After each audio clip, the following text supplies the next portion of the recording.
கந்தர்வக்கோட்டை அருகே கொடுக்கல் வாங்கல் பிரச்சினையில் தம்பதியரை காரில் கடத்திய சகோதரர்களை போலீசார் கைது செய்தனர்.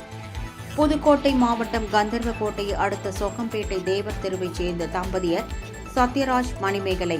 இவர்கள் புதுக்கோட்டை மாவட்டம் கரம்பக்குடி பகுதியில் ராஜேஷ் என்பவருக்கு சொந்தமான ராஜேஷ் பேங்கர்ஸ் என்ற நிதி நிறுவனத்தில் 1 லட்சம் ரூபாய்க்கு மேல் கடன் பெற்றதாக கூறப்படுகிறது.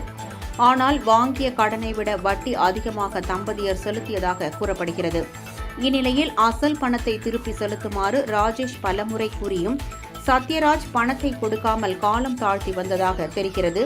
இந்நிலையில் புதுக்கோட்டை மாவட்டம் ஆதனக்கோட்டை அருகே உள்ள வீரமாகாளி அம்மன் கோவிலுக்கு சுவாமி தரிசனம் செய்ய சத்யராஜ், அவரது மனைவி மணிமேகலையும் சென்றுள்ளனர். அப்போது ராஜேஷ் மற்றும் அவரது சகோதரர் சூர்யா மற்றும் 4 பேர் சேர்ந்து புதுக்கோட்டை தஞ்சாவூர் தேசிய நெடுஞ்சாலையில் வைத்து சத்யராஜையும் அவரது மனைவி மணிமேகலையையும் காரில் கடத்திச் சென்றதாக தெரிகிறது. இதுகுறித்து மணிமேகலை தனது மாமனார் மூலம் காவல்துறையினருக்கு தகவல் தெரிவித்துள்ளார். அதன் பேரில் கந்தர்வக்கோட்டை காவல்துறையினர் கந்தர்வக்கோட்டை பேருந்து நிலையம் மற்றும் கந்தர்வக்கோட்டை காந்தி சிலை பகுதியில் வாகன தணிக்கையில் ஈடுபட்டனர். அப்போது அந்த வழியாக சத்யராஜ் மற்றும் மணிமேகலையை கடத்தி வந்த 2 கார்களும் நிற்காமல் சென்றன. அதில் ஒரு காரை மடக்கி பிடித்த போலீசார் அதிலிருந்த சத்யராஜ், மணிமேகலை தம்பதியரை மீட்டனர்.